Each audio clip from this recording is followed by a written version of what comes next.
Hello, everybody, and hopefully you are back with us. If you're a new timer, we are Flock's Nest Podcast, sports podcast talking all things sports. I am always one of your hosts, Dallas, wearing Justin Tucker of the Baltimore Ravens. I'm the other half of the podcast always here. I'm wearing 54, Bobby Wagner of the Seattle Seahawks. We have a pretty intense show for us today. A lot of breaking news in the NFL. Another thing that broke today is both of our 53-man rosters entering the season. 2 weeks away from kickoff, so super excited. We are going to get into all breaking news, not just our teams, and then we are going to dive into our 53-man rosters. Surprises, excitements, what we expect to be starters, all kinds of fun stuff. Brendan, do you want to kick us off? Yeah, so we got some big news. We had talked previously about all the holdouts, hold-ins, stuff like that. One of them got cleared up this week. CD Lamb, the wide receiver of the Dallas Cowboys, signed a 4-year, $136 million deal, with 100 of that being guaranteed and a $38 million signing bonus, making him the That bag. making him the second highest paid wide receiver, only behind the Vikings' Justin Jefferson. It's a lot This of money. It's a lot of money. And we have talked about this, and multiple outlets have talked about this. I get it. He's worth that. He is a number one wide receiver. That's the market. All this fun shit. Mhm. They're about to be in serious cap hell. Oh yeah, Dak needs a Like, contract. Parsons needs a Micah contract. needs a contract. Like, what are you gonna do? And you don't have. Okay, everyone wants to talk about their 9 all pros. Cool, you couldn't make it past the first round of the playoffs. Just so we're clear. Your defense fell apart because you don't have a run defense, and your star quarterback has one target. Like, CeeDee Lamb's great, but you need more than one. Mhm. Ferguson is a decent tight end, but he's no Kelsey, he's no Mark Andrews, like, he's none of those He's guys. not the top end of the league now. So you can pay all this money and you can be in cap hell, but what's the plan? Like, don't tell me I'm all in. All in for what? To spend money? What's the plan? Where are you headed? What's the goal other than cap hell, which is what you're about to have? Yeah, and honestly, I think this contract really only benefits the fantasy football players of the world. Yeah. That's so that they have CeeDee Lamb to be able to draft. Because I will say, CeeDee Lamb is a fantastic player to draft in fantasy football. Um, but My my only thing is, like, we talked about this. He sat out for so long. How much time is it going to take to get him going? Yeah, and then that leads us into the next person, who is another pretty good fantasy choice. Jamar Chase has returned to practice, ending his Yep. holdout. He did not get a contract, but he will be playing this season on his current deal. So he has returned to practice, and he will start the season. This one, I thought he was a little early, but I kind of got it from his perspective of I could get injured. Yeah, Burrow gets hurt a lot. But unfortunately, the Bengals are a notoriously cheap organization. Like, they don't pay guys. That's who they are. If you wanted to make a statement, you probably needed to continue your holdout until they gave you one. Like, yeah. that's it. But so yeah, Jamar Chase returns to practice. A couple other wide receivers, Juju Smith-Schuster signed with the Kansas City Chiefs for a 3-year, $30 million or $33 million deal. Um, just another target for Mahomes, I guess. Yeah. He's He's just going back to Kansas City because he yeah, was there he previously. was there, he was there. And then just a couple other noteworthy things. As we've talked before, we kind of like the Denver Broncos. We just want to bring a couple of Denver Broncos news. Yeah. Wide receiver Tim Patrick, who I think was kind of a fan favorite there, had some injury troubles, has been released by the team. And last I saw, it seemed that he was being signed by the Lions. Yeah. I don't actually know if that's true. That is just something I saw recently.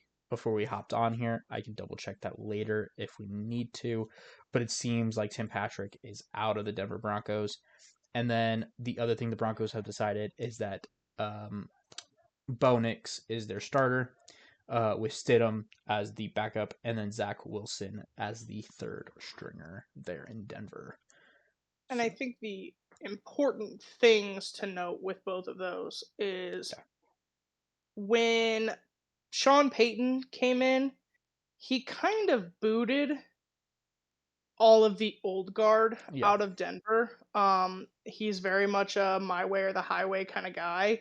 He's trying to rebuild a culture that Denver is sorely needed. So while Tim Patrick, maybe you're like, oh, I think talent wise, he was a good thing. Maybe, but there's also a good chance him leaving is more culture based rather than talent based. The reason Zach Wilson's interesting is because it tells us they intend to keep three quarterbacks on the roster. You're allowed to do that now, but it's pretty rare now Mm-hmm. that you can pull a quarterback up from the practice squad as many times as you want. Yeah. So I do think it says something about Zach Wilson, for all the flack he got in New York and all the stuff that Sean Payton does like him and does see potential. And But he's had 3 years of no coaching. yeah, So I also wonder if it's kind of a protect him because it's not yeah, likely he gets claimed or signed by another team, but I think this way you guarantee that he sticks around, and if you're willing to sacrifice just another spot for a quarterback, then you can do that. yeah. So it's not a bad plan. It's interesting though. And then another kind of note one, because we've talked about him a little bit. Trent Williams will continue his holdout and he will not play without an adjusted contract. Um, this is insane if you're a 49ers fan. I Yeah. truly believe he's the best player on that offense, and that offense only functions with him in it. Yeah. He does so much in the passing game, in the rushing game. Just he's a weapon as an offensive lineman. It's weird to say that, but when you have an offensive lineman But it's like him true. out there, he's a weapon. You can use him in all sorts of ways. He's one of the best offensive linemen probably ever. So for the 49ers to just not pay him is really weird to me. Again, he's a little older, but he has minor injury issues that haven't really been a problem so far. So yeah, he's getting older, but he's I think what makes your offense tick. So getting rid of him just doesn't seem to be a good idea. If you're a Seahawks fan, Well, you're like keep going, keep holding out, get your money. But it's so weird. and like, I've seen some of their preseason stuff and they have really struggled without him out there. They've struggled without. Purdy Purdy does not have a good O line. Williams makes that O line. Hmm. So to be without him for a team trying to make a Super Bowl run or get back there, this is not a good start when you have him and then God knows what's going on with Ayuk. Yeah, Like sign the man. I don't know, but somebody's got to do something. for a team that we kind of sat there going, they have the best roster in the league, probably up and down, or one of the It is best. disintegrating quickly. Yeah, and it's a really weird situation because it didn't seem like they were gonna have this issue for another like year until they had to pay Yeah, Purdy. But I didn't think they'd have cap problems until they paid Purdy, but I get that the looming threat of that is fucking with their ability to pay Ayuk and apparently Trent Williams, which is crazy because and here's my other thing is once again you gave CMAC another raise yeah, when you knew all of these people were going to want money. Like what are you doing? and I this might be a hot take. I'm gonna throw it out there right now. This is as a Seahawks Say fan. it. It's a weird one. I think they're actually a Christian McCaffrey injury away from being one of the not a bad, but like being on the bubble of the playoffs. If Oh, I McCaffrey gets agree. hurt and it's long term, and let's say Williams and Ayuk both decide go fuck yourself, I they're a bubble playoff. I don't know if they win the NFC West. with how the Rams might be and how the Seahawks have been on the up Yeah, recently. I'm not saying that I think this, but like the way it's going, I if think the Rams could easily usurp them yeah, if these two continue to be a problem. and then yeah, if McCaffrey gets hurt, you're Yeah, fucked. you're fucked. Yeah.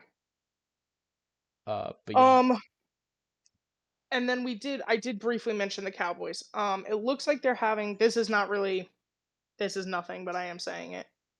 They're having Dalvin Cook out for a visit. mm, I would say that if you do that and you give him a reasonable contract, I would feel significantly better about the Cowboys. yeah, especially Because because when Zeke Elliott is your best running back, that's an issue. you have a problem. Espe- Especially with a quarterback that needs a good run game when you have one target, like you need a good running back. this was Zeke He is not Elliott. that. If this was Zeke Elliott first coming into the league, I'd be like, okay, they're probably Yeah. fine with what they got. But this is an older, a bigger, a slower He's in his Zeke Elliott. 30s. He's It's like it's not been good the last few years. and Like they got rid of him for a reason. I'm not gonna say Dalvin Cook is like, but I still think Dalvin Cook can play. We saw it last year a little bit with the Jets, a little bit with the Ravens. He didn't really get a chance with either of those teams that much, Yeah, because especially the neither one of them Ravens. could get cooking. But he did still look all right in the limited we kind of saw him. So I'm kind of like, I think he definitely have potential in Dallas. yeah. So it'll be interesting to see if they do that. I would feel a little bit better about their running back room and their weapons as a whole if they did that. Yeah, because he can catch the ball too. Yeah, and he's So yeah. like Um, he's a well-rounded running back, and I think that would benefit them. and then just a couple other things in the breaking news. We've haven't really gotten any clarity on a couple of the QB battles going on around the league. So we'll start in New England, where Drake May, the rookie, the second or the third overall pick in this year's draft, was Yeah. battling Jacoby Brissett for that starting role in New England, and we still haven't really heard who's going to start. Uh, from everything we've seen, May has outplayed Brissett, and Gerard Mayo has come out and been like that is the case. But then he followed that up with that's not the only um, criteria to what they're picking their starting quarterback for.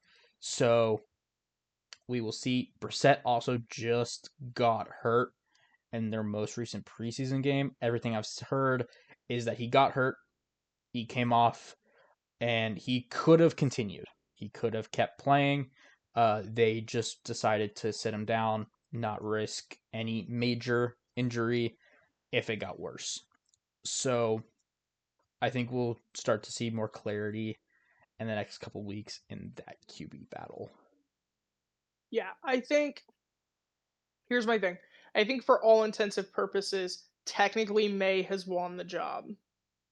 Yeah, However, their O line is terrible. their roster Like is terrible. terrible.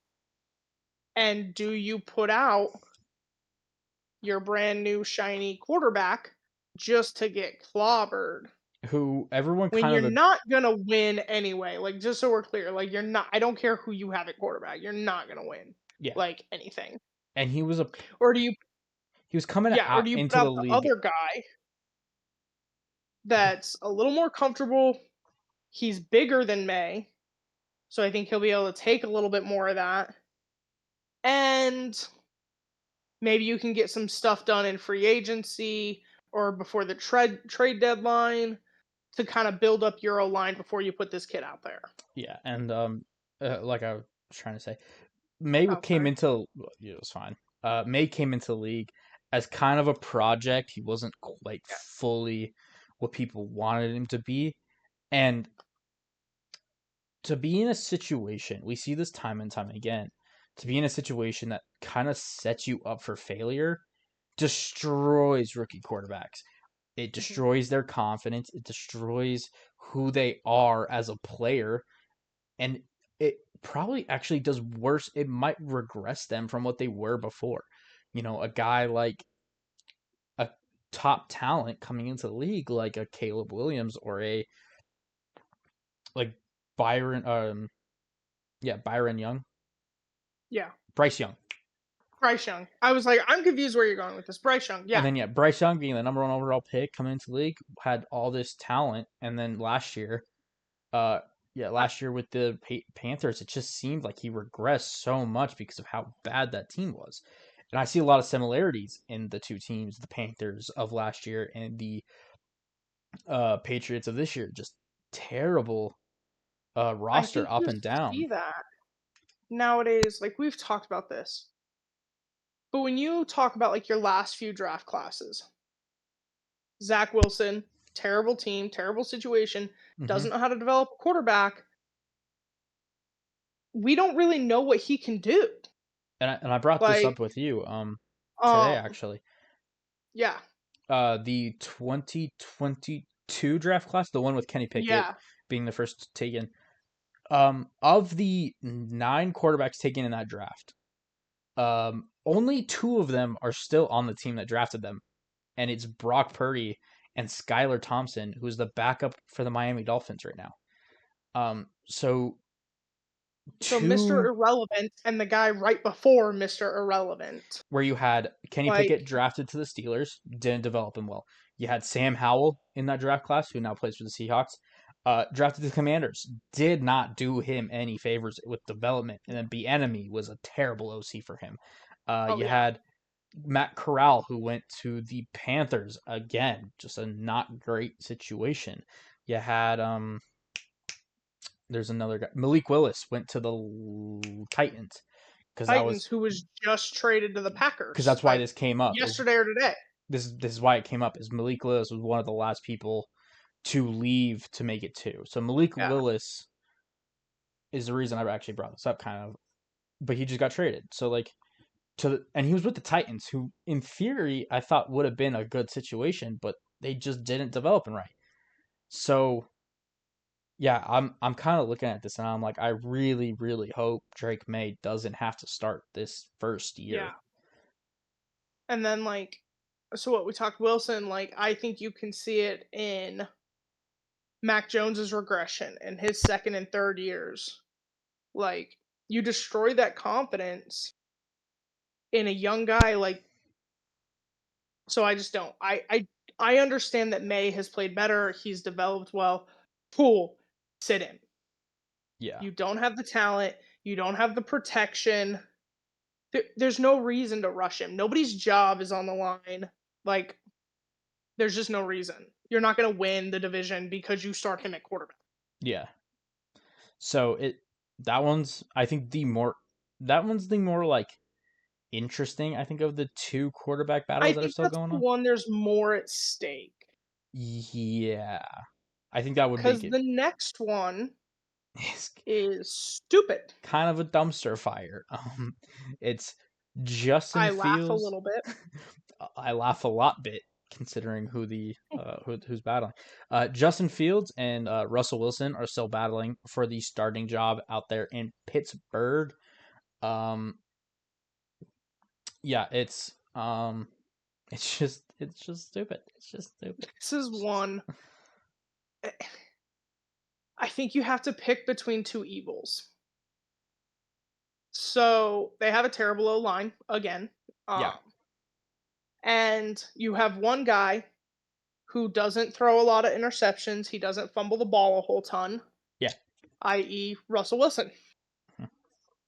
And you have one guy who people keep using the word explosive or dynamic. I hate both of those words. I would say a guy that has the ability to potentially make an off platform play, to scramble out, to run, yeah. to maybe make the oddball throw I think and move the ball a little bit. he's I at no point would describe him or the offenses he's ran as explosive. no. I would assume I, you're consistently doing it. It would like, yeah, you have to consistently be able to move the ball. yeah. Um, and he has a severe turnover problem. So you're picking between two evils. Like you're It's picking between shitstorm A and shitstorm B, you're you're and picking I between a known product that isn't great, but you can't make any better, no. or a proven product that isn't good or is pretty bad, but has the potential, the possibility, not a hard one in my opinion, but the possibility of at least getting better. Um, Yeah. for those of you that don't know, And Russell Wilson can't get better. Fields can. um and what's crazier to me, okay, they're both on 1-year deals. And you traded away Kenny Pickett. Mm-hmm. What the hell is your plan next year? Draft one. Because c- it's just a dumpster fire. I'm just confused.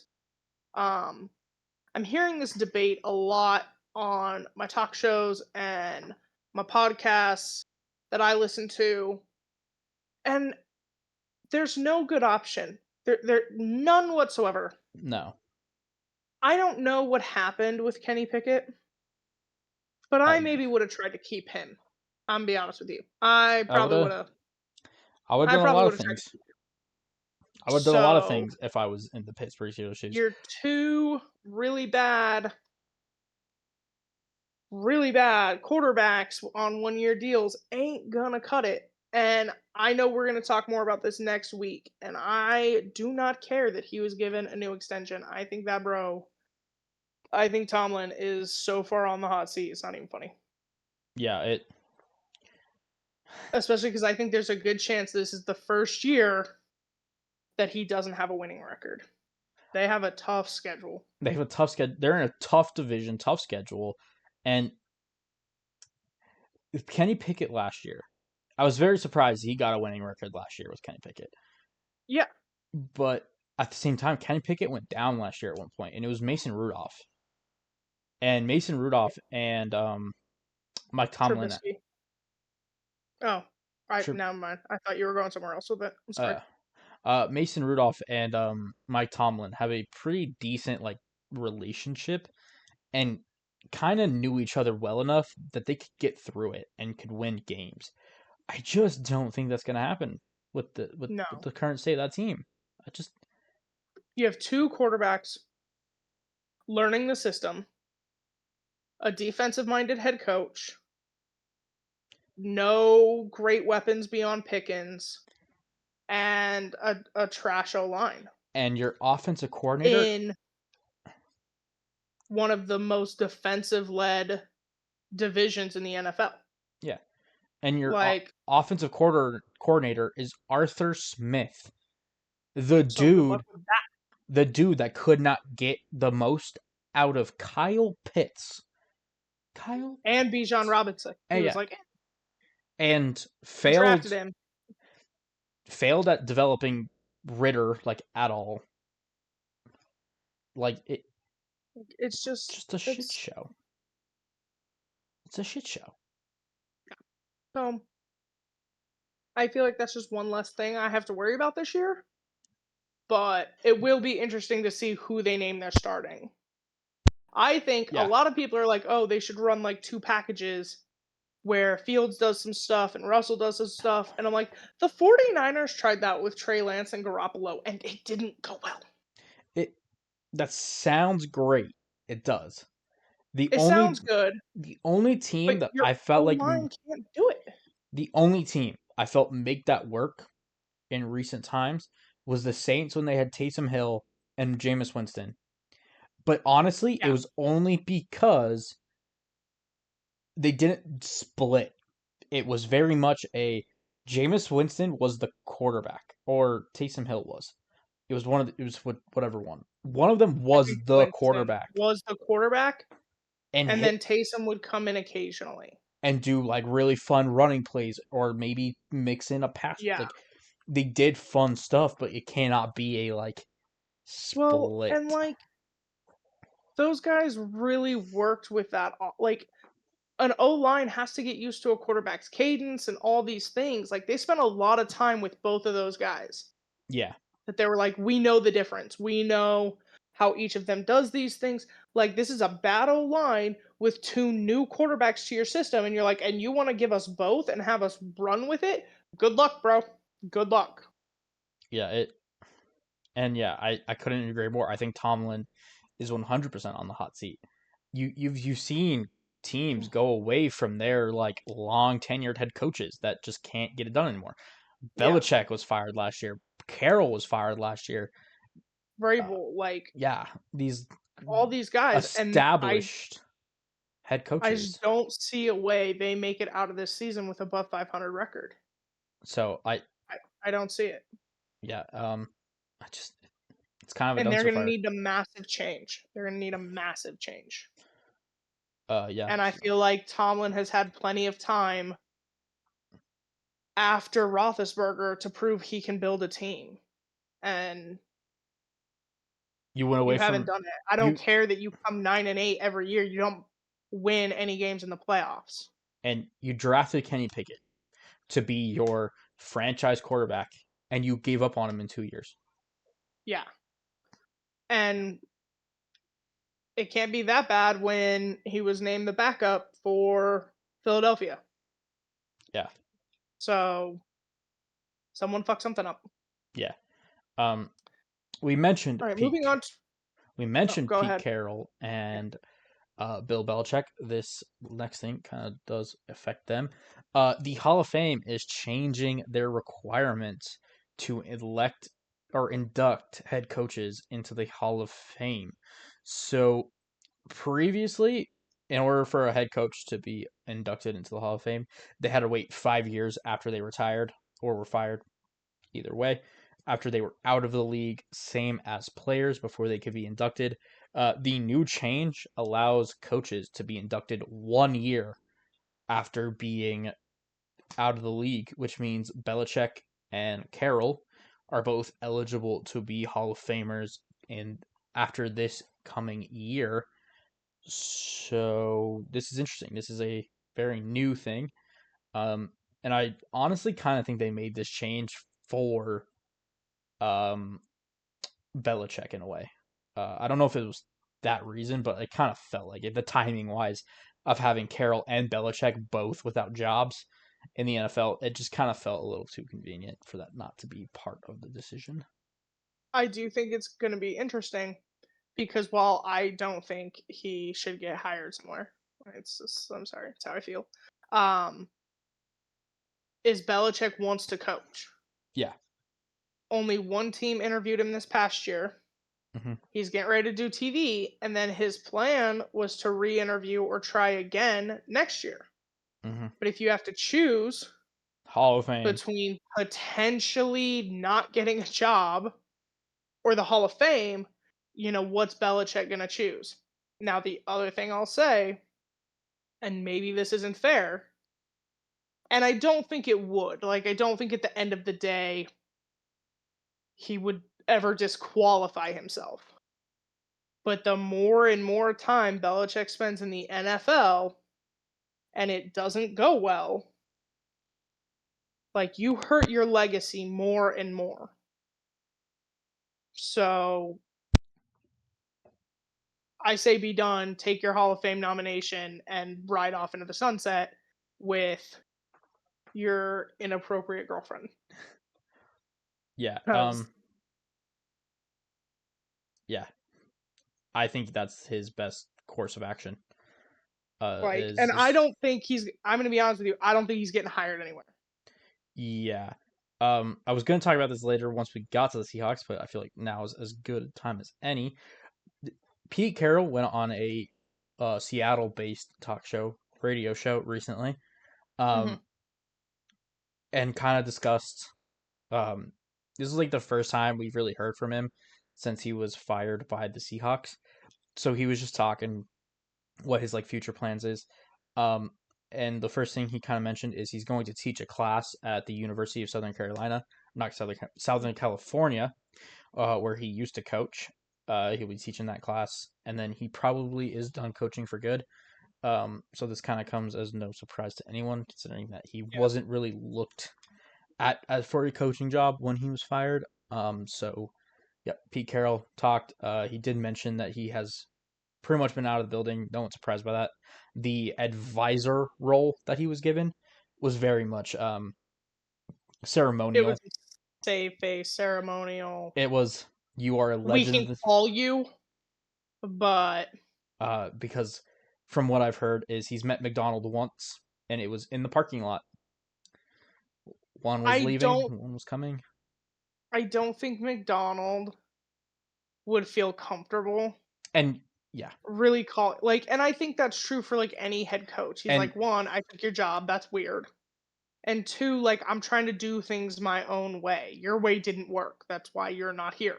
and So I wish I had I have to more carve my of own path. I wish I had more of like the quotes from this, but he did end up talking about he's like I don't want to do that to him.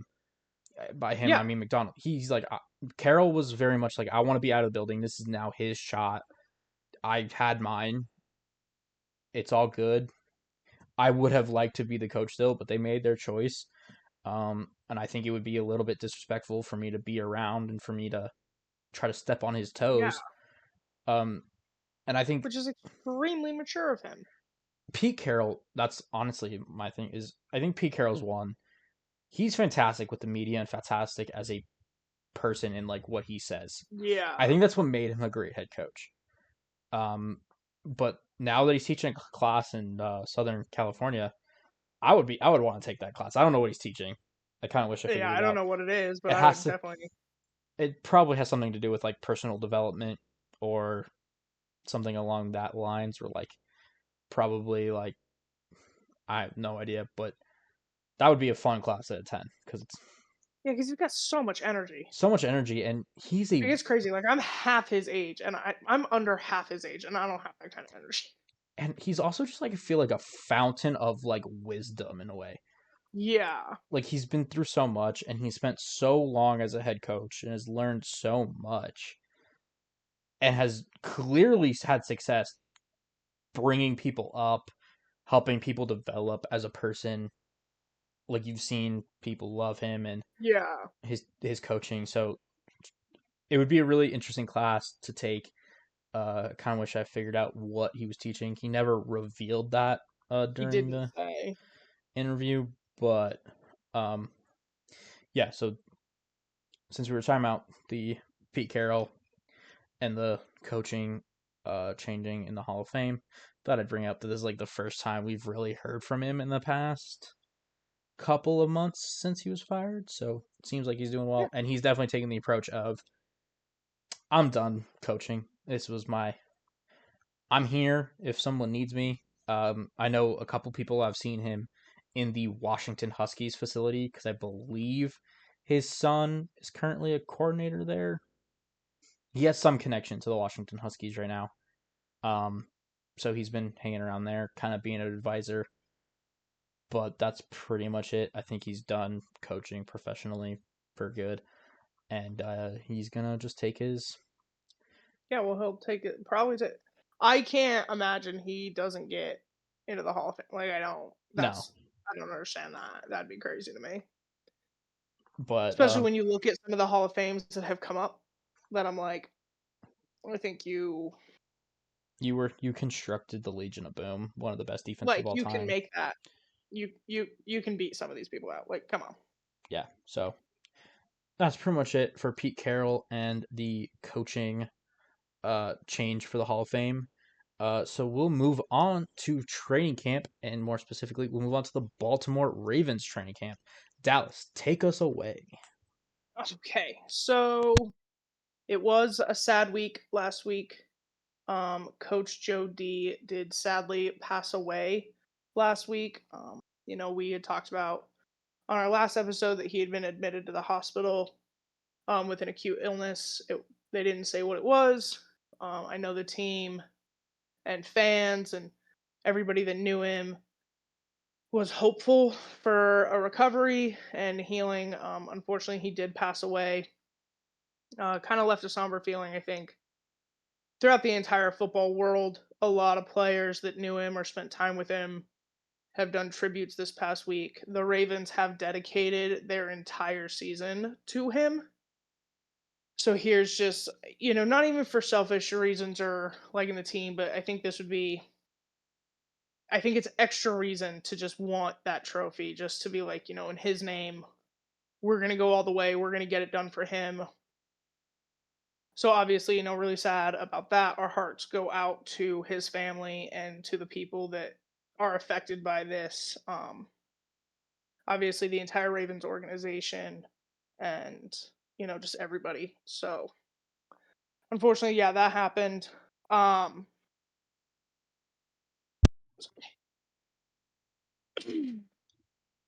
there was some injury news that had come up. I'm just going to do that really quickly because they are all relevant.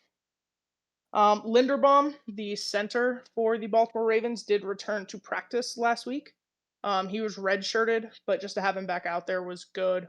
He's on track still for week 1.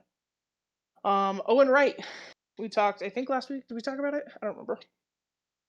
Fractured his Yes. foot, which requires surgery. It does take him out of contention for the RB3 spot. Yeah, that's going to be irrelevant when I talk about the 53-man roster because I really think he had won the job based off play style and all kinds of things. I think there's a chance they stash him, like either on the practice squad or they put him on IR or they do something to maybe get him back, but it is also going to depend on how his timeline interacts with Mitchell's timeline as well as how Ollie plays. Um Obviously Harbaugh is Harbaugh, so, he's not giving a ton of news beyond Mark Andrews, Kyle Hamilton, and Nelson Aguilar have all been sitting for soft tissue injuries. Won't tell me what. We just keep hearing that Mark Andrews is fine. Hasn't practiced in 2 weeks, but he's fine.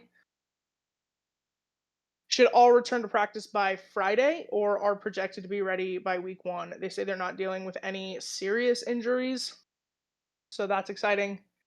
Um, I did, before I get into the 53 man, because that's more of a long winded thing, I want to talk about Lamar Jackson. Okay.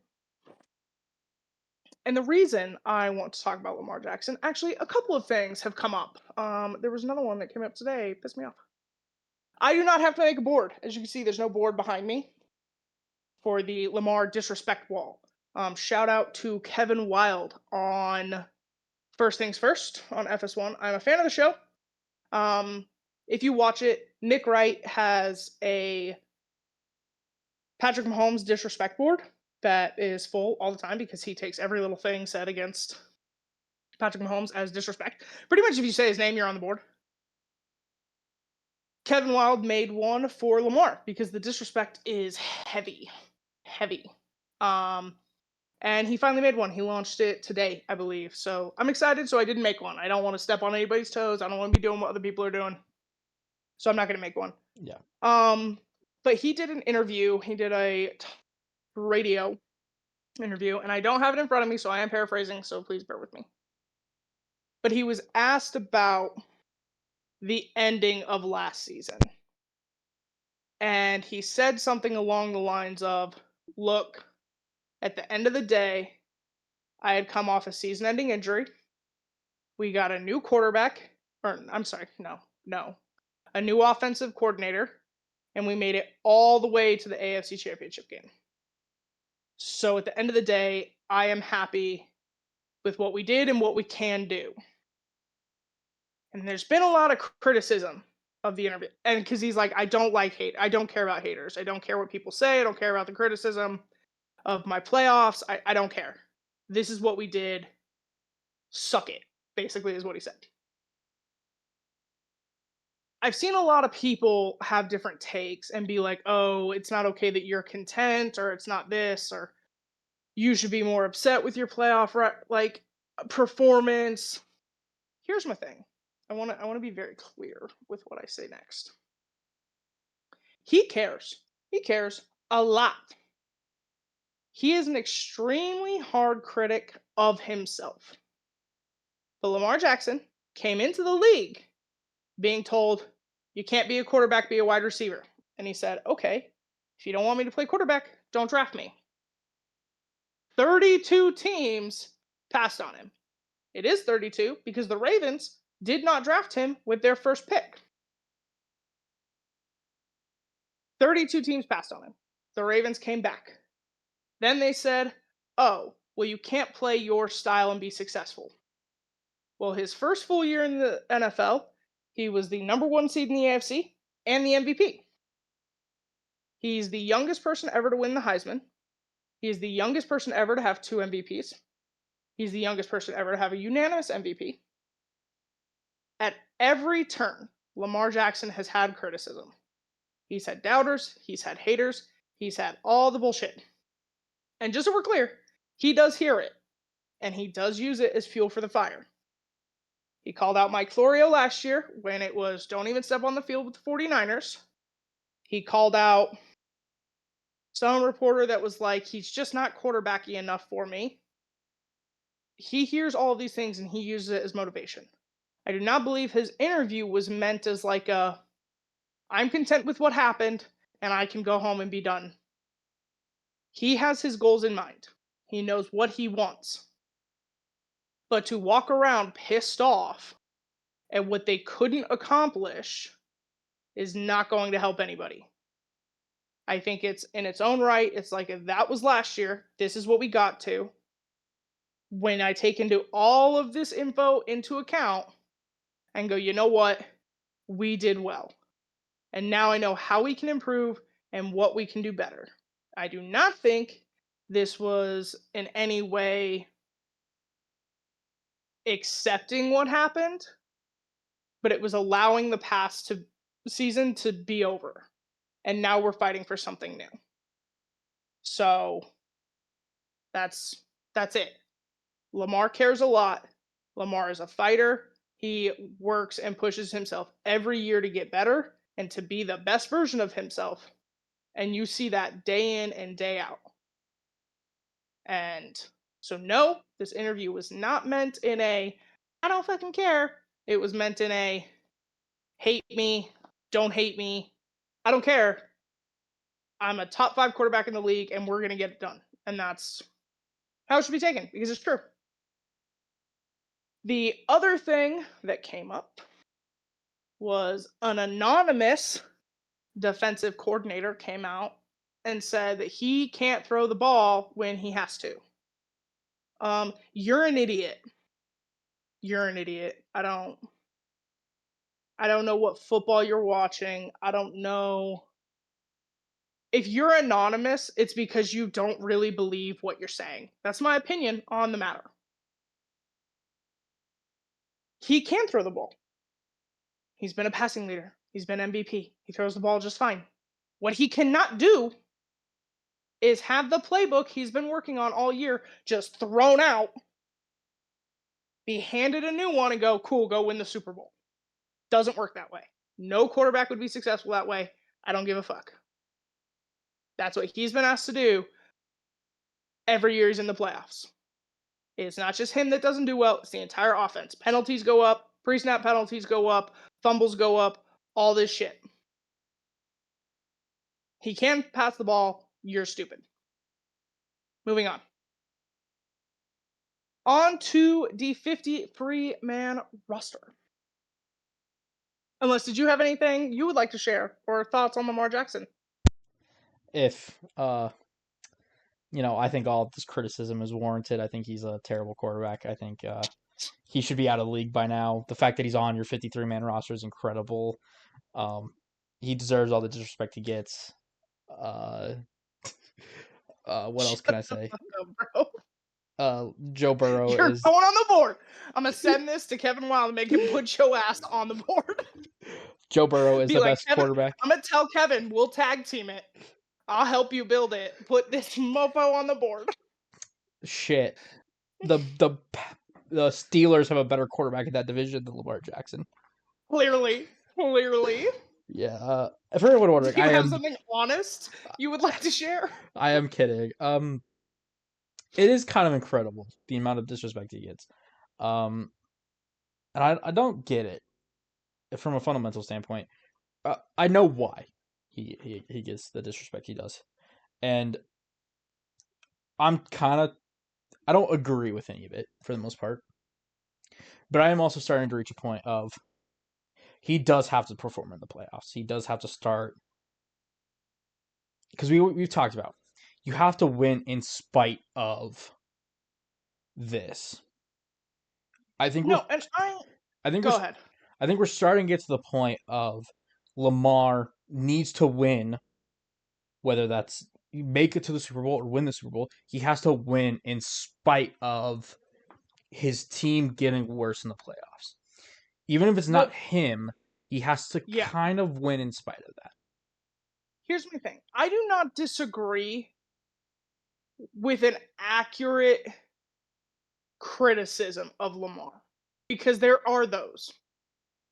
It falls off in the playoffs. He has struggled. I think there are exuding reasons. That's not quite the phrase I'm looking for. I do think there has to be context added. But I am not disagreeing with the fundamental point. The thing that bothers me, I guess, that truly bothers me, Mm-hmm. and this is true across the board. I don't think it's just a Lamar thing. It's like our standards are different for every quarterback. Like, okay, we can talk about Josh Allen for a moment. At the end of the day, whether he's played better in the playoffs or not, Josh Allen's never won the AFC Championship game. Burrow did once, but has been hurt severely and worse than Lamar, and injuries has been a criticism of Lamar's. Like, it's different for every quarterback. And for the guy that has pretty much shut down the criticism his entire career to still get the level of disrespect he gets is what baffles me. Like, we still have people going, he's not a quarterback. He shouldn't be a quarterback. He shouldn't be a top quarterback. That's insane. That's insane. I'm not saying there aren't playoff struggles. I'm not saying there aren't real concerns. I'm not saying that I don't think this whole season in its own way doesn't matter. What matters is what they do in the playoffs, what he does in the playoffs. That's what matters. I've said that. I've said that here. I've said that to you. I would get on national television tomorrow and say it. But to have this level of disrespect for someone that's done nothing but win in this league, he has the third highest win percentage of all time at 27. 27. He's accomplished all this stuff, and we're still like, well, it's not good enough. He needs to be better. He needs to do more. Why?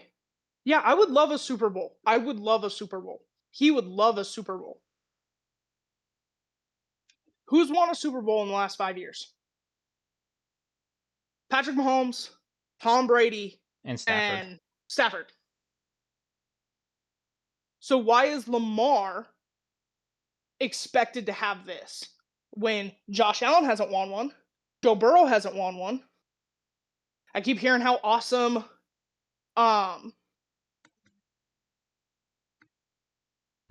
CJ Stroud is. Beat him twice last year, one of which was in the playoffs. Why is his standard different than everybody else's? That's my problem.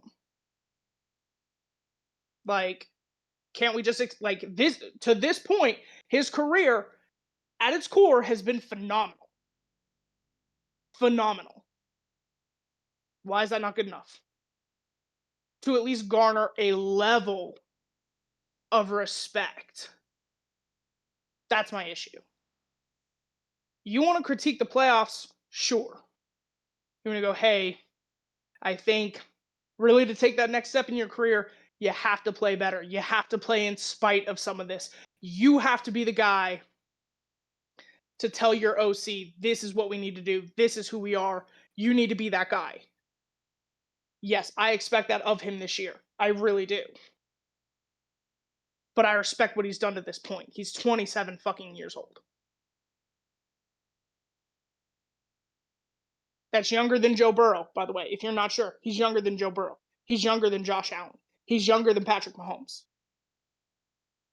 Of your top 5 quarterbacks, he is the youngest and accomplished more than all but one of them. What's the problem? What's the problem? He doesn't play well in the playoffs. Okay, a lot of people don't. Who else has made the Super Bowl? Who else has won a Super Bowl? Tell me. Burrow. And tell me how their career stacks up to Lamar's.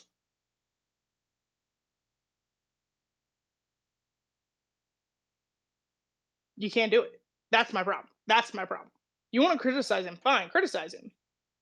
But a level of disrespect is crazy. It's. Okay. I think I'm done ranting. Are you? Are you sure? I don't even know what to say to that. I'm just gonna. You know what? Never mind. Let's just go to the 53. I don't even know what to say to what just happened. I think it was. It flowed. It's not like it was. I'm not gonna go through the entire roster. I don't think. Do you think I need to do that? No. Okay. Everyone knows I'd Lamar say there Jackson's on the were. roster. You don't need to say that. Yeah, it's somebody tweeted that. Thank you. That's helpful. Couple things that I do take note of though for the quarterback room. They did not keep Devin Leary. They did not keep a third quarterback on the roster. We knew they had released Emory Jones. Given how he played, I wasn't surprised. I do expect Leary to hit the practice squad if he's still available, but they didn't keep him. They only kept the 2, which is pretty much all they ever keep. Oh no, I guess they did have 3 last year with Huntley. They had Huntley and Johnson. Running back room, they did keep Ollie with right hurt and the foot fractured. I'm not shocked at that.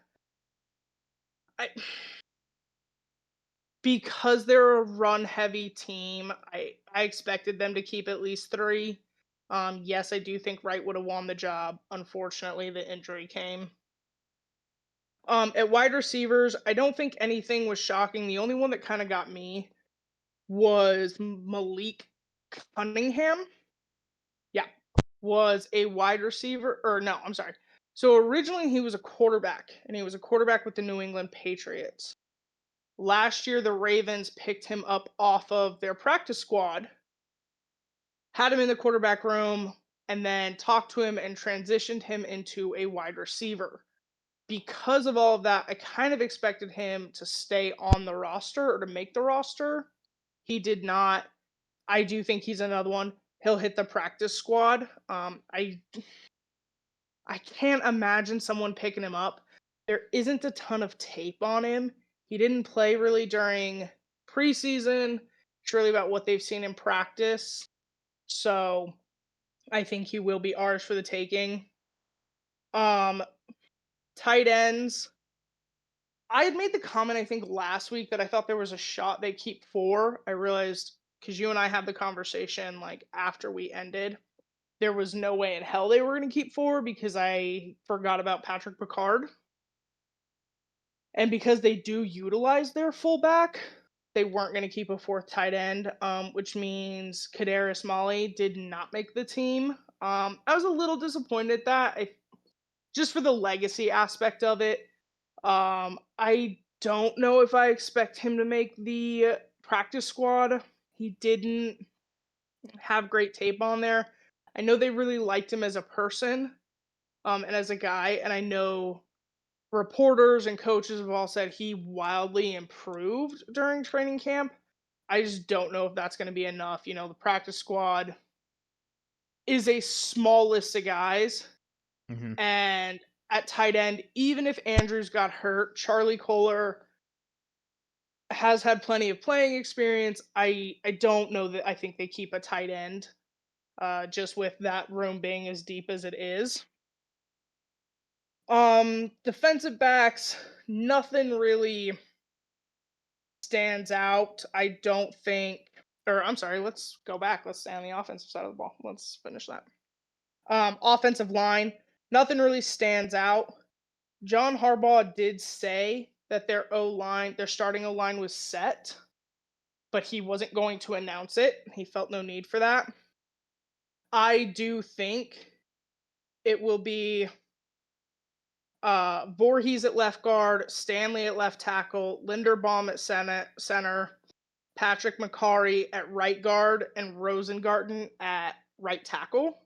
That's just my projected starting.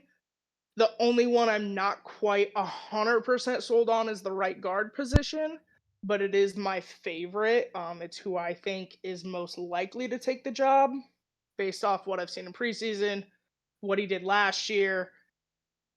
Obviously, they did keep a deeper room, especially with potential injuries at that spot. Stanley's had problems, so they kept Falalo. But yeah, that's just kind of who I expect them to start. It's not official or anything though. On the defensive side of the ball, nothing surprising at all. I was excited to see that Braid and Kane both made the 53 man. They worked really hard for it. You saw a lot of Kane during preseason games. He played really well. He played really hard. Clearly, that play like a Raven mentality. Um, and then obviously their draft picks made it. Adisa Isaac made it. Wiggins, all those guys on this starting roster. So yeah, I'm excited for the team. I know everyone's been kind of concerned at how the defensive side of the ball is going to look with all of the losses they had, but I think with Adisa Isaac and Ojabo, if they can stay healthy, they will clearly make up the loss of Clowney. Patrick Queen and Clowney. Yeah. Um, and then obviously Trenton Simpson, he's going to fill that hole. He's going to sit on the other side of Roquan. I don't think we're going to take the step back that I think some other people think we're going to take. And then I think we very clearly upgraded in the secondary with Wiggins and TJ Tampa. Yeah. They're more ball hot guys. A lot of our secondary before this was we'll make sure the pass doesn't get or like the ball carrier doesn't go anywhere, but they catch the ball a lot. Which is why the Ravens, despite having a great defense, give up a lot of yardage, but not a lot of points. So I think now having guys that will either catch the ball or break up the pass is going to be really beneficial. We're really going to see, I think, a lot more turnover on downs rather than giving up field goals. So that's exciting. And then obviously Humphrey, no one's shocked there. Jalen Armour Davis, still on the team. He played really well last year. I'm not shocked. I'm excited to keep him. I'm excited to see what else he can do. And then special teams. There's nothing to Still have report. Tucker. Still have Stout. My long snapper, Nick Moore. That's not going nowhere. Obviously very excited. And then I was trying to see. And then Arthur Millette and Keaton Mitchell are on the injured list, but still part of the 53-man roster. Both of those we expected. They are going to be on PUP for some time, though, with Millette's knee being scoped and Mitchell coming off of the MCL injury. So hopefully we get those guys back sooner rather than later. They are out. I know Mitchell's out for at least the 4 weeks on IR. I'm not 100% sure what they've done with Millette. But yeah, I'm excited. I think it's a good roster. It is very much what I expected. It was very much my projected 53-man roster. I think my only honest to goodness disappointment is Wright. Like, I saw how hard he played. I saw how well he played. that guy was a Raven. And to get hurt when he did and how he did is wildly unfortunate. I do think he has an NFL career ahead of him, whether with the Ravens or not. I think he put really great film out there. Running backs is one of those things. About halfway through the season, a lot of teams are looking for running backs. So even if he doesn't get a spot here, I think he will somewhere else. And maybe that's better because I don't know that they would have kept Mm-hmm. five actively when Mitchell came back. Ollie, I'm more comfortable with us going. And because Ollie was a draft pick, maybe you can get some draft capital back for him versus Wright being a UDFA, an undrafted free agent. Probably wouldn't have been worth as much, but I am disappointed at that situation. But I Um, think that's it, honestly. Understandable. Sounds about how we expected it for the Ravens.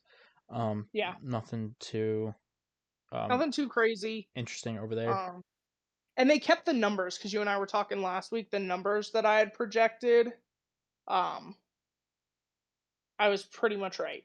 It was I was a little off. It's a little off on mine. 10 at O line, 9 at linebacker, Okay. and 11 at defensive back. And technically,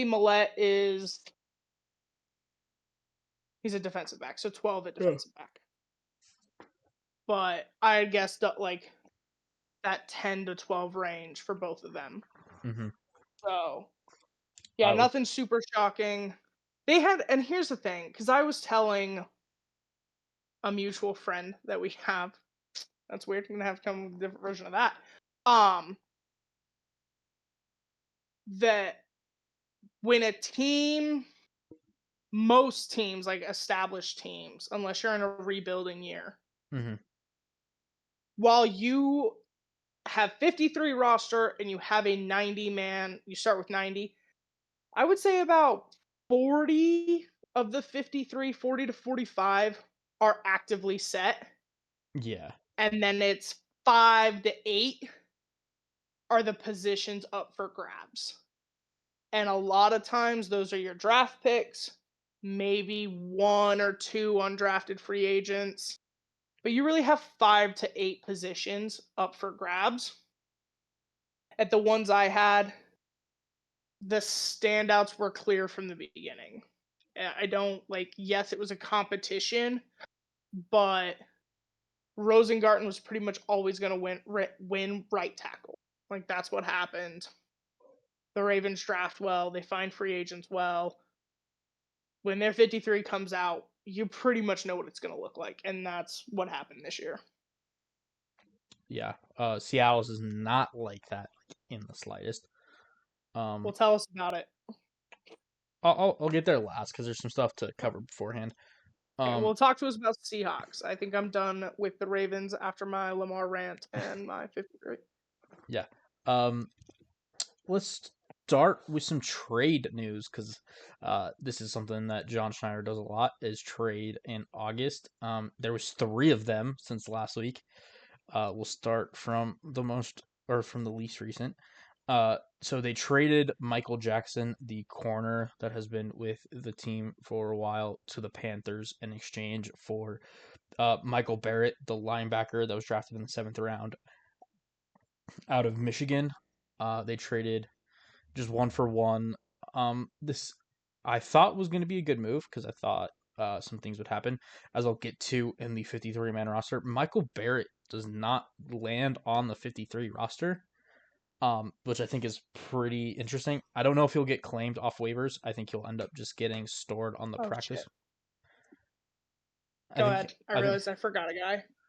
I think he'll just end up getting stored on the practice squad, if he's not claimed. I think that's probably one of the weirder ones. But I'll get to that once we get to the 53. Darrell Taylor, the 2nd round pick for the Seattle Seahawks a couple years back, has been traded to the Bears in exchange for a 2025 6th-round pick. Darrell Taylor just never really got going in Seattle in a way. He was hurt his rookie season. Came in the next year, performed pretty well, had a 9.5 sacks. Uh, but he struggled so much at setting an edge and defending the run that he pretty much became a liability out there on running plays, to the point where teams would just check to a run play and run straight at him. He was terrible at it, and that's not something that Mike McDonald is okay with. That's not something that he's wants to keep around. So even though he has upside as a pass rusher, he just really didn't fit the scheme and the plan McDonald has for this defense.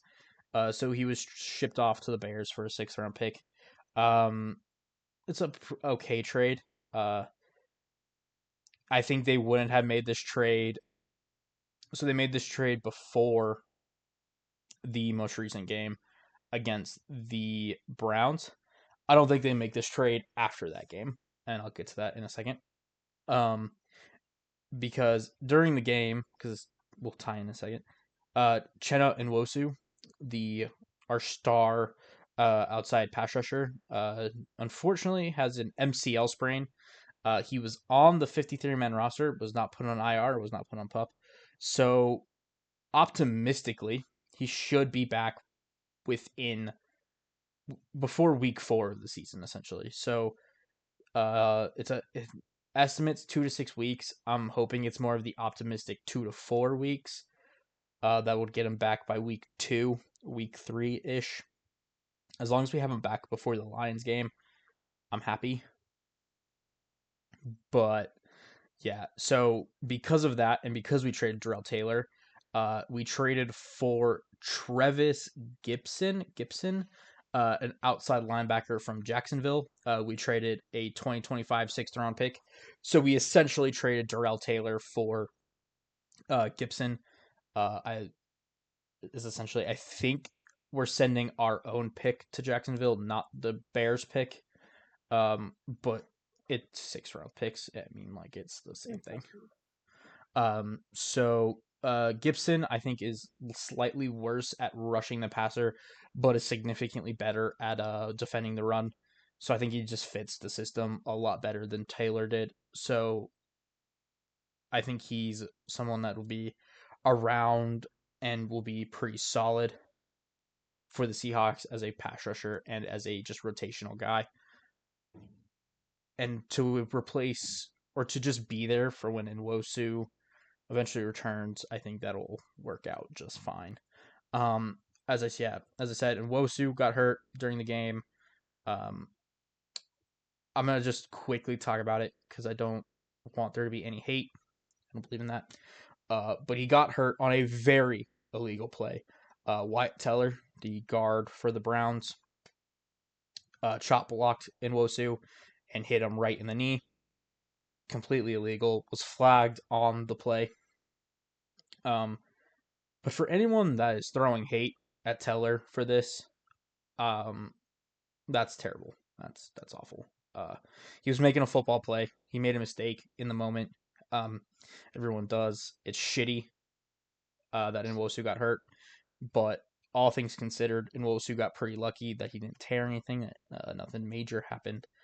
So And let's unfortunately, like, those things do happen. Like, yeah it is football. It is a full contact aggressive sport. Like, sometimes guys misread the tackle and those things happen. Like, yeah it no reason to be hating on somebody for it. it's a shitty situation. Again, Wyatt Teller should not have done what he did. I'm not saying that he's justified in this, but I am saying that, like, cut the guy some slack here. He's just trying to go out there and make a living, and he unfortunately just made a mistake out there. So it's no, for us, it's just let him be. It's shitty, but it happened. Let's get over it. Also during the game, R.D. Burns, the corner 4 for the Seahawks, I think about that for a second, um, had a non-contact injury.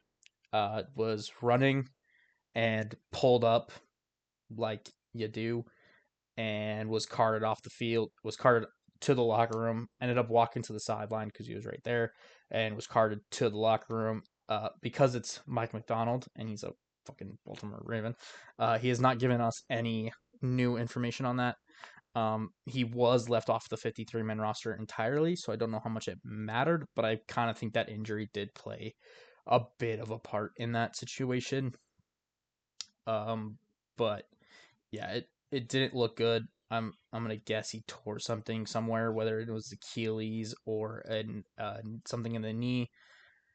I just think he was going to be done for the season anyway, so I think they came to a settlement and just released him. Uh, and then I think he might be back next year. This guy seems to be someone they kind of re-sign every year as just a depth corner piece. We'll see with how that goes since Seattle does have some depth at corner right now. But yeah, Artie Burns got hurt and is no longer with the team. So on to the 53-man roster. Some interesting things. I'll start with some interesting cuts, interesting things. Really quickly, 3 players were left on the PUP list. That would have been our starting right tackle, Abe Lucas, Cameron Young, who is the backup nose tackle, and Jarek Reed, who is a depth safety, were all left on the PUP list. This purely means they cannot be back before week 4 of the season. So don't expect any of them back anytime soon.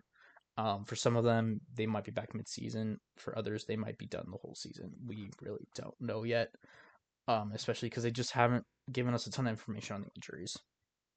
But those are the guys that aren't going to count against the 53 that you don't have to waive. They just are unable to play and can come back at some point during the season.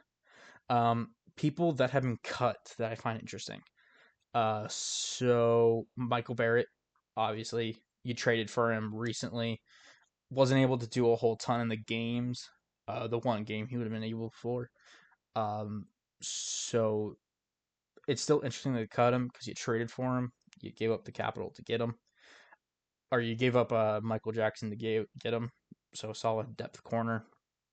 I think he ends up getting to the practice squad, so I'm not really worried about it.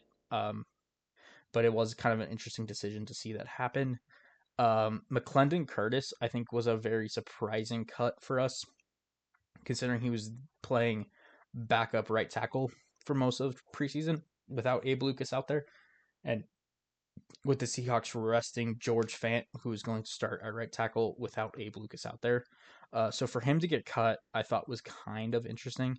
I think he was cut because I think they thought he would be the easiest to slip to the practice squad. And if you need to, you can elevate him for game day. So I think that was kind of the thought process there was we know we can probably get him to the practice squad, whereas some of the other guys at that position would be harder to get there, would be more likely to be claimed. Uh, D. Eskridge was cut finally. He was the second round pick in 2020, 2021, somewhere around there. Don't really remember. He just has been kind of a failure in Seattle. Has been riddled with injuries. Had an off-field issue. Has just had a rough go of it in Seattle. He did have a punt return during the Browns game, though, that I thought might have put him into more of a contention for the 53-man roster. But I think just with his lack of ability in the pass game right now and his issues with injuries and his issues off the field, I think they were just kind of done. And I think McDonald had seen enough to be like, this is just not going to work.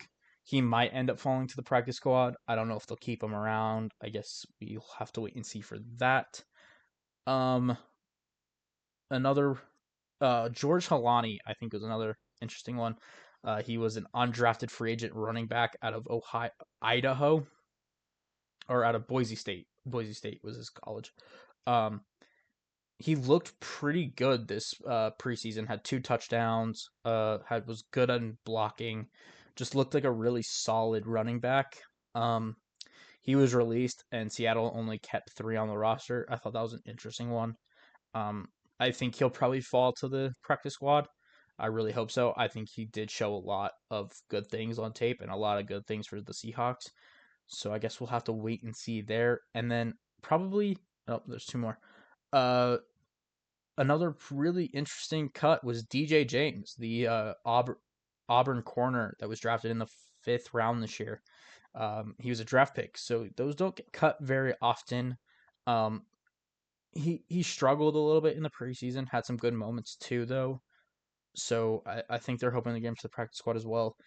But whenever you see a draft pick get cut, it's kind of a weird situation.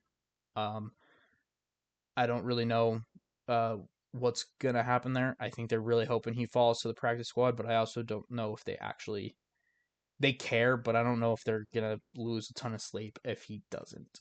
But I think that was an interesting one. Uh, Two more. Ty Okada and John Radigan, both guys that I thought played pretty well this preseason, were both cut. And then Aesop Winston, I thought was going to make the roster as the 6th wide receiver. He gets cut, and Derek Young takes that spot instead. I thought Winston just had a slightly better preseason. He had a touchdown. He just looked more consistent. I think he was, once again, I think he was cut with a thought of we could probably get you back onto the practice squad, and that I think is kind of what drove a lot of what Seattle did today with their cuts is they were cutting guys that they felt had the greatest chance of just getting to the practice squad that they can keep in the building, keep developing them, and keep them around rather than waste not waste but use a 53-man roster spot on them when they don't have to. And then probably the last notable cut was PJ Walker was cut. This is not really that surprising. Sam Howell was definitely going to be the backup. Geno Smith is definitely the starter. Walker just didn't look great. And Seattle never keeps 3 quarterbacks on the roster, but they did cut PJ Walker, and that's really the last of like the major cuts. To get into the actual 53, the initial 53, some just interesting players to stick around. They kept 3 running backs. I think that's a little interesting. Seattle tends to keep 3, but I thought they would keep 4 this year. They kept 6 wide receivers. Derek Young being the last of those to make it onto the team. I think that's just for traits and for who he is, but he probably won't get a ton of playing time. Um, Tight ends, they kept 4 of them. Not really that surprising. They kept the 2 quarterbacks, Geno and Sam Howell. And then on the offensive line, this is where things started to get a little interesting. They kept the starting offensive line, obviously, of Charles Cross, Charles Cross at left tackle, Lincoln Tomlinson at left guard. Connor Williams should start at center. If he doesn't start week 1 at center, it'll end up being Olu Oluwatimi, who is not showing up. Did they cut him? No. He's just. Oh, there he is. I found him on the roster. I was like, he is not there. No, he is. If Connor Williams isn't ready week 1, Oluwatimi will start. And then it'll be Anthony Bradford at right guard, and then George Fant at right tackle. Some other guys they kept really cool story here. Michael Jarrell, drafted in the 6th round out of Findlay College, is a D2 school. Really, really cool that he made the team from a D2 college. Um, Other than that, pretty much everyone you would assume made it. Jalen Sundell is the other one, actually. Jalen Sundell is an undrafted free agent rookie that ended up making the team as a guard, center, tackle flexibility, can play pretty much all over the offensive line. He's kind of an interesting story to make the roster. No one really thought that was going to happen. I really didn't think that was going to happen. But they are keeping him around, keeping him protected on the roster. Other than that, pretty much everyone you would expect, all the draft picks from this year on the offensive line are on the roster. Onto defense. Once again, kind of pretty much what you would expect. Linebackers, the only one that kind of stands out is Drake Thomas, the undrafted free agent rookie last year that we poached off the Raiders practice squad. He's staying around on the 53-man roster as a backup inside linebacker. He was hurt all last year, ended up getting on the IR. recently came off the PUP list, only played one game, and it was against the Browns. But he wore the green dot as the second team, leading the second group of defense. And for only being around for, only being Short able to time. practice, yeah, only being able to practice 1 week, you know, you definitely did something to earn McDonald's trust to, call the plays as the second Yeah. defense. So not too surprised after seeing that he sticks around, but it kind of was a surprise in the moment. Guy that came off an injury, wasn't really sure what he was going to be, but he's sticking around. Really happy for him. Interesting story. Defensive lines, everyone you would expect. Um, Safeties, again, they only kept four, but it's all four that you'd kind of expect on the roster. And then corners, um, D. Williams is the one that really stands out there. He kind of came onto the scene as an undrafted free agent rookie out of Tennessee this year. He really was picked up for his punt return and his kick return ability, and that's why he made the roster. He looked pretty solid punt and kick returning. He started out as a wide receiver when he got here, transitioned to corner, and looked pretty solid when he played at corner. So I think this one just made sense for the Seahawks.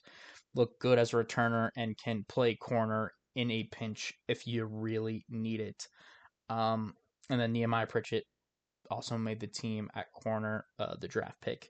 So pretty much everyone else is what you would expect. Nothing too ridiculous. And then specialists, Dixon, Myers, and Stoll. No one really thought anything was going to change there, despite Myers missing PATs, which I I think everyone was kind of overreacting with that. I think that was just a overreaction. Um, he made some really nice field goals, didn't miss a field goal this preseason. I kind of just think it was a struggle in the preseason in a way. Just get it out of the way now. Let's move on. All's fine. And so, yeah, It's nothing because it's preseason. It's something when he continues to struggle in the regular season. yeah, But it is preseason. Like you're kind of working out the kinks. That's the point. yeah. And I'm not too worried. He's proven that he can be a consistent kicker in the league. So, and the fact that he was making his field goals, I think, is just says it all to me. Of For whatever reason, he was just struggling kicking chip shots essentially, which sometimes that can be harder. Like kicking closer to the post might seem easier, but there's a lot more room for error. Like if you're not, there's a lot more room for the ball to be wide and not be able to move back to where you want it. Yeah. So just something to look out for during the season. I think it'll be fine, but other than that, no real surprises. I guess we'll just have to wait and see once those three that I named on the pup list are back, who ends up getting moved to the side. I kind of think they already have some people in mind for that, but it's remained to be seen. This is just the initial 53-man roster. It is subject to change before week one. I think it will before week one. I think there'll be moves made. I think some stuff will happen. But we'll just have to wait and see for that. But other than that, I don't know if there's a whole ton more to talk about for the Seattle I Seahawks. I realized I forgot somebody. Yeah. If you're done, I'll go back quick. So I realized two things. One, I mentioned they kept four running backs, which I hesitated on because I couldn't think of the fourth guy. And I was just looking at the list briefly and saw four names and realized it's because they have Picard with the running backs, not the tight ends. Ah. So I was like, I clocked four names, but I didn't clock who those four names were. So yeah, they did only keep three running backs. That's what I would expect. With Mitchell coming back, I don't think Ollie's guaranteed to keep his job. And then the other one I realized is the one noteworthy really cut that I found kind of also interesting was Demarion Williams, also known as Pepe Williams. Um, We didn't see him a whole ton during preseason. I did think he had a shot to make the roster. And then especially at special teams, I do think as long as he's still available, he will absolutely make the practice squad. But he was a kind of a popular name this offseason that did not make the roster. Hmm.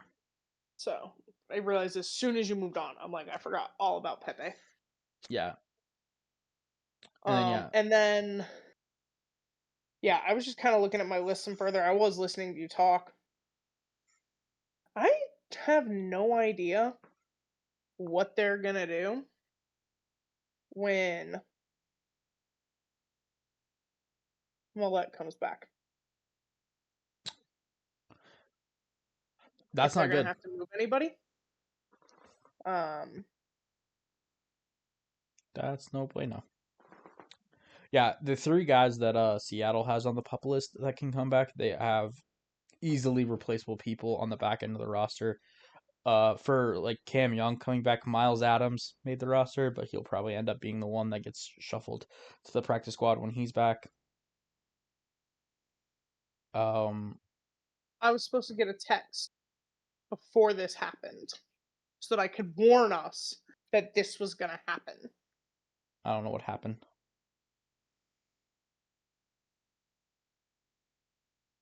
Now he's gone. Oh, yeah, whatever. Just a dog. Pinker, come say hi. I was gonna There he probably. is. I'll leave that in. Okay, don't do that. Okay, where But was yeah, I? I was supposed to get a text. Okay. I was counting as well. Um, yeah. So Miles Adams, if Cam Young's back, is probably gonna get cut off the or moved to the practice squad if Cam Young comes back.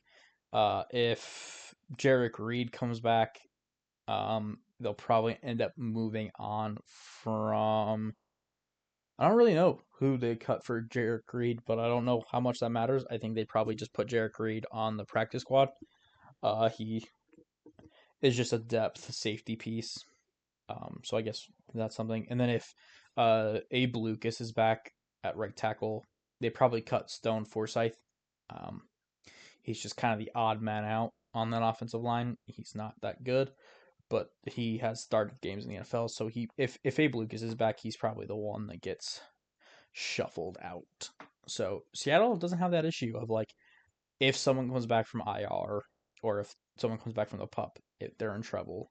I Thankfully. realized. I think, unfortunately, Braid is who they get rid of.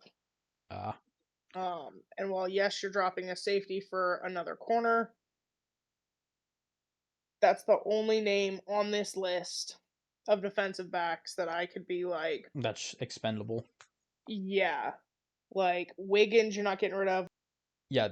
So Miles Adams, if Cam Young's back, is probably going to get cut off the or moved to the practice squad if Cam Young comes back. If Jarek Reed comes back, they'll probably end up moving on from. I don't really know who they cut for Jarek Reed, but I don't know how much that matters. I think they probably just put Jarek Reed on the practice squad. He is just a depth safety piece. So I guess that's something. And then if Abe Lucas is back at right tackle, they probably cut Stone Forsythe. Um, he's just kind of the odd man out on that offensive line. He's not that good, but he has started games in the NFL. So he, if Abe Lucas is back, he's probably the one that gets shuffled out. So Seattle doesn't have that issue of like if someone comes back from IR or if someone comes back from the pup, if they're in trouble. I Thankfully. realized. I think, unfortunately,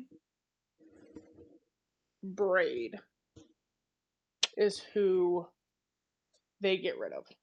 Uh, And while yes, you're dropping a safety for another corner, that's the only name on this list of defensive backs that I could be like, that's expendable. yeah, like Wiggins, you're not getting rid of. Armour Davis, no. Hamilton, no. Stevens, no. Tampa, no. Washington, no. Marcus Williams, maybe Eddie Jackson. I'm not familiar with the name, if we're being perfectly honest. And Marlon Humphrey. So the only two, Is that the Eddie Jackson that used to be with not the Broncos, the yes, Bears? that's right, because they picked him up a couple weeks ago. Week ago? Okay. 2 weeks ago? Um, so Eddie Jackson and He might be one Theo since he's. Braid are the only two names that I'm like, I If I had think to, you. of the two, I would assume it would be Jackson. Since he's a Yeah, little bit older and Braid is a rookie, you kind of want to keep him so around. those would be the two that I think with Millette to return, you're at the most risk. Mm. Yeah.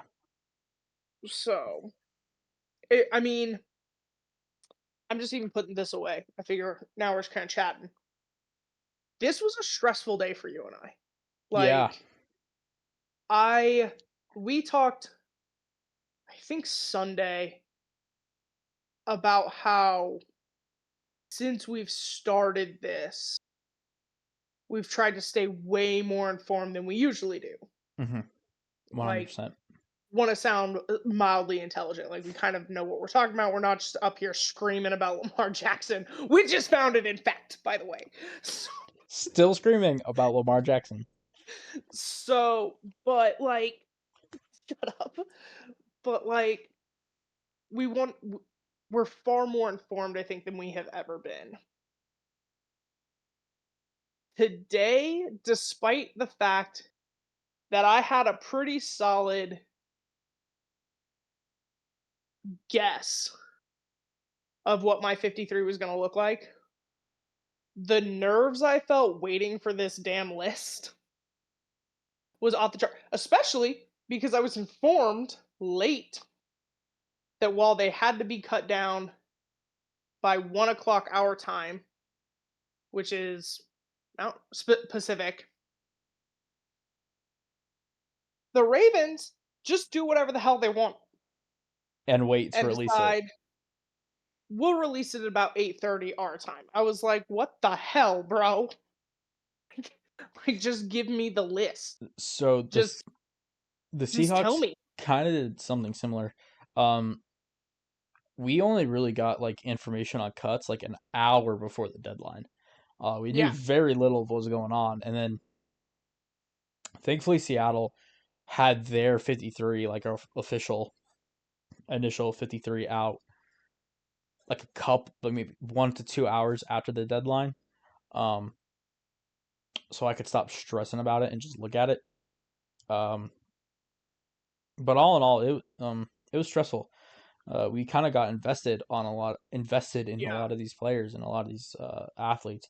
So to not really know what their future holds for us, kind of interesting. And then just to know what our team might look like week one in a couple weeks. Yeah. That was the other thing for me.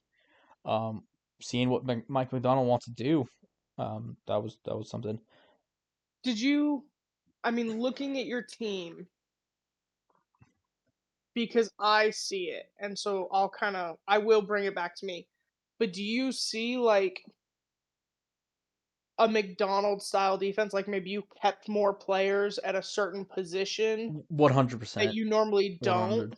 Like, So or I guess compared to just last year.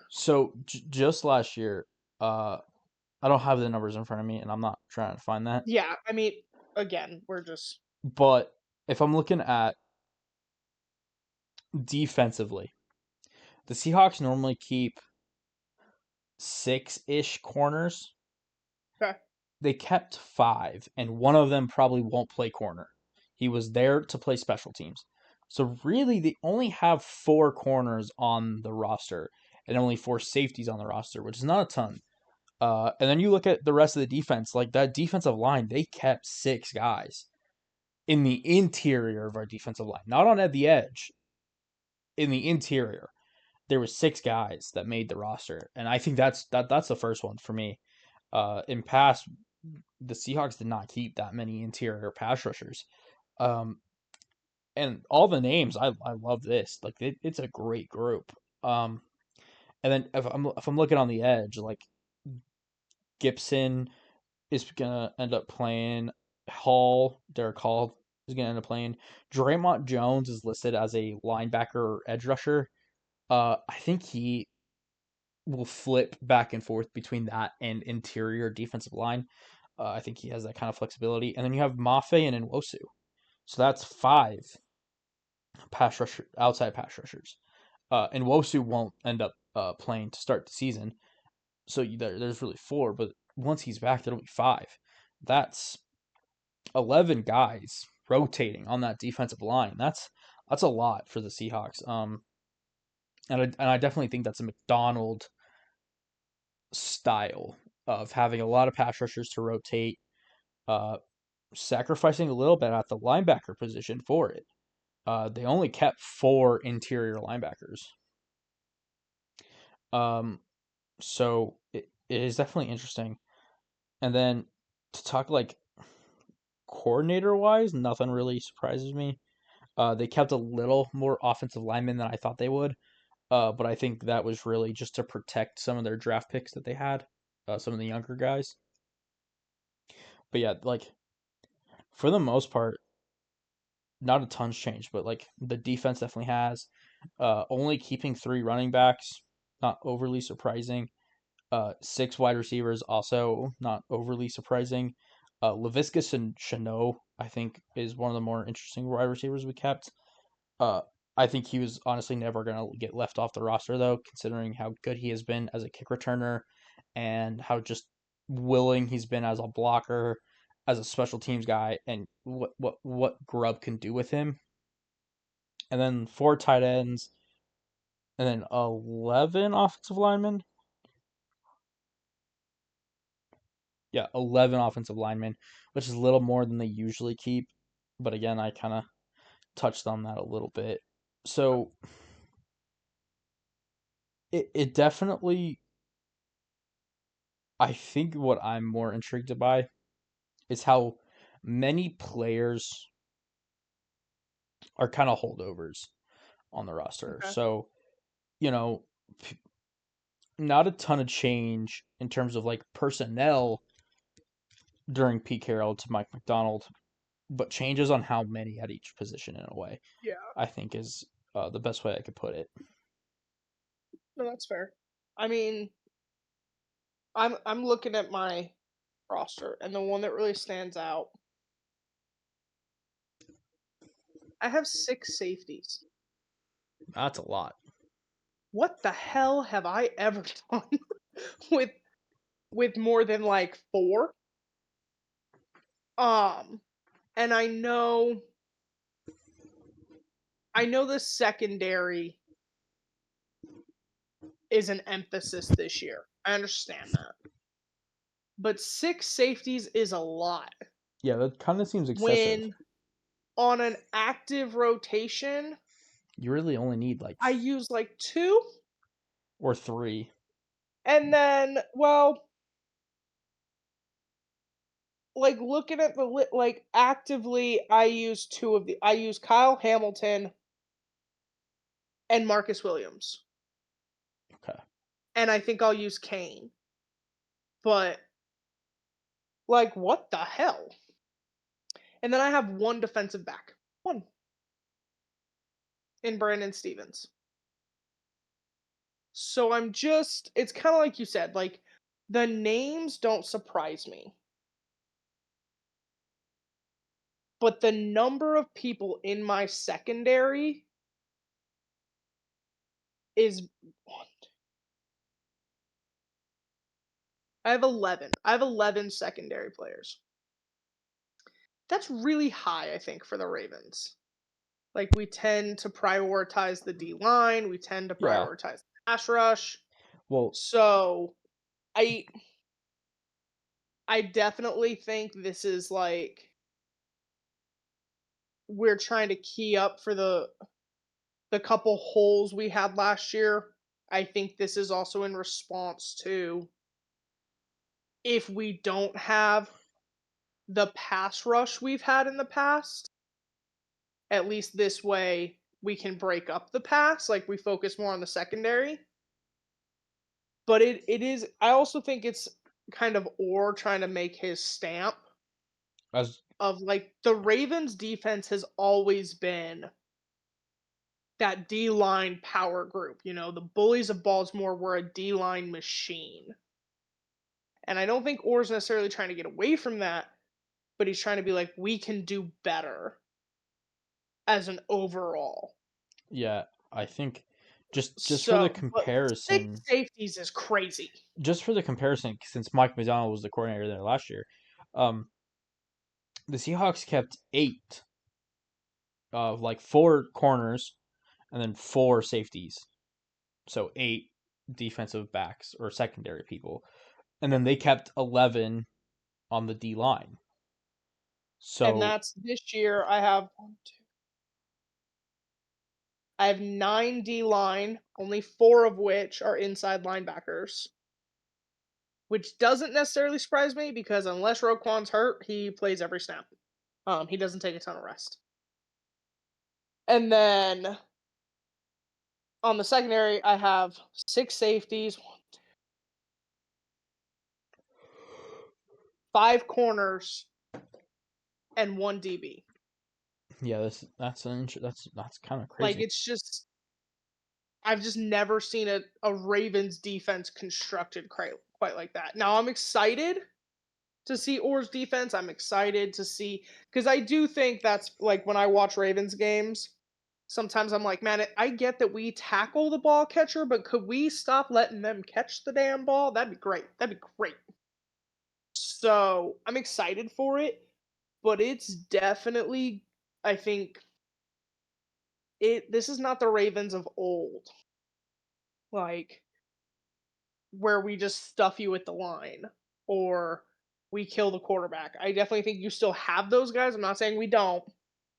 Um, Robinson, Isaac, Van Noy, Ojabo, like those are great pass rush guys. They are great at getting to the quarterback. That's what they want. That's what they do, and they do it well. But I do think a greater emphasis was put on the secondary than almost has ever been for this team. Yeah, and it is interesting to look at year to year, and especially with the changes for both of our Yeah, teams on like defense. To kind of see that though, like McDonald's bringing having or being under McDonald, kind of going the opposite direction of what McDonald did. I think is a very yeah, interesting situation there in Baltimore with like he focused more on the secondary than on the D line, which is fine. Like it's a viable I strategy. I I think it goes one of two ways. Like I think either you saw what he did and you took I think an analytical perspective of like this was our weak point, this is how we can get better, this is where we can get better, and I can do this. Or you went kind of loco and went, I'm not him, I'm gonna do things differently.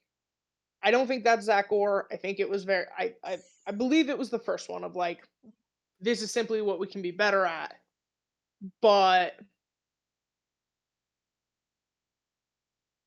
I think not even being under McDonald, to spend as much time as he spends as he has spent his career in Baltimore to make this adjustment is pretty wild because it's not like this was McDonald's defense.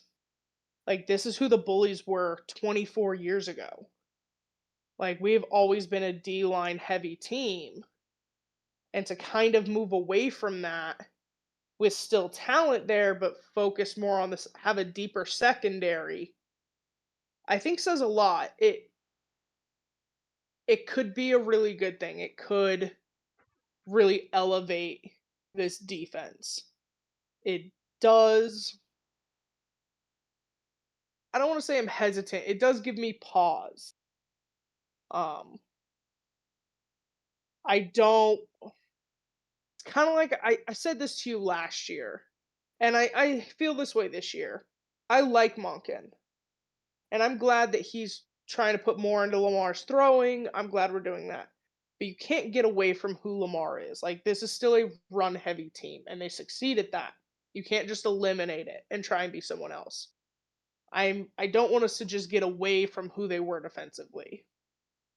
Like, add to it, great, but don't completely abandon what has been overwhelmingly successful in Baltimore. Yeah. So yeah, I just don't want either side of the ball to get away from who they are. But I definitely think we're both set up. It's going to be an interesting season. I think we've talked about like both of our ceilings and our floors. No matter how it comes out, I'm excited to see this version of the Ravens and this version of the Seahawks. Yeah, 100%. I think it'll be really interesting to start the season. I need it now. I wish we didn't I'm have this ready. like week 9 break. days. 9 days. I really wish like we just got into it next week or like this week, I Yeah, guess. It would be kind of shitty, but I would want it like to start this weekend. just ready. Just let's go. Yeah. Let's do it. But it's not going to. So we got 1 week, people. We got a week and a half until Well, football. talking about next week, I do think that wraps our show up for this week.